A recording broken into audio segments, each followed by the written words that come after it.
Alamin natin ang karagdagang update sa search and retrieval operations mula sa bayan ng Luway sa Bohol sa live report ni Nico Sereno ng GMA Regional TV Balitang Bisdak. Nico. Yes, Joanne, dalawang balita nga ang bumandera dito sa Central Visayas nitong Miyerkules.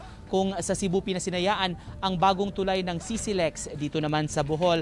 Nangyari nga itong trahedya sa isang tulay dito sa bayan ng Luway. Umabot sa 57 na divers ang nagtulungan sa isinagawang operasyon kahapon isang araw matapos bumagsak ang Old Luway Bridge.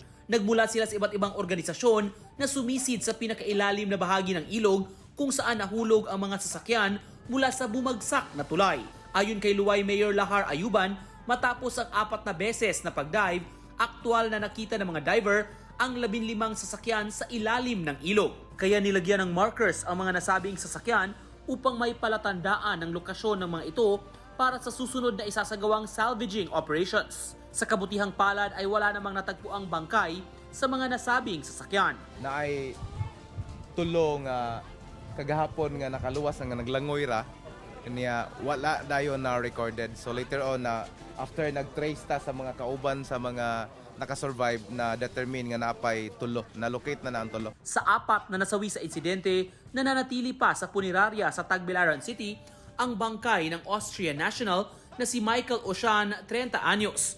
Bago mangyari ang insidente, kasama niya sa sinasakyang tourist vehicle ang kanyang asawa na sa kabutihang palad ay nakaligtas sa trahedya. Pero hindi naman pinalad ang driver ng tourist vehicle na si Arnel Silos, 40 anyos. Dahil patay na ito nang makuha mula sa ilog at kasalukuyang nakaburol ngayon sa kanilang bahay sa bayan ng Dawis. Hindi pa rin makapaniwala ang kanyang pamilya sa biglang pangyayari, lalo na ang kanyang ina na hindi matanggap ang trahedya na sinapit ng anak. Sige, magtawag-tawag, basta mulakaw na siya.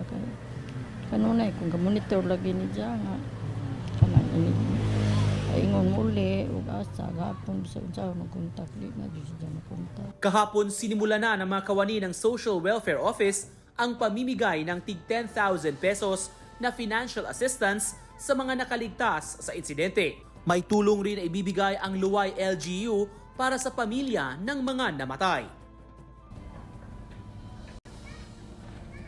Joanne, ngayong araw ay nakatakdang mag-resume itong retrieval operation sa mga sasakyan na patuloy na nakalubog sa tubig. Samantala, patuloy ang pagtatrabaho ng mga kawani ng DPWH at ng contractor itong bagong tulay na bahagi ng National Highway dito sa bayan ng Luway. Joanne? Maraming salamat, Nico Sereno.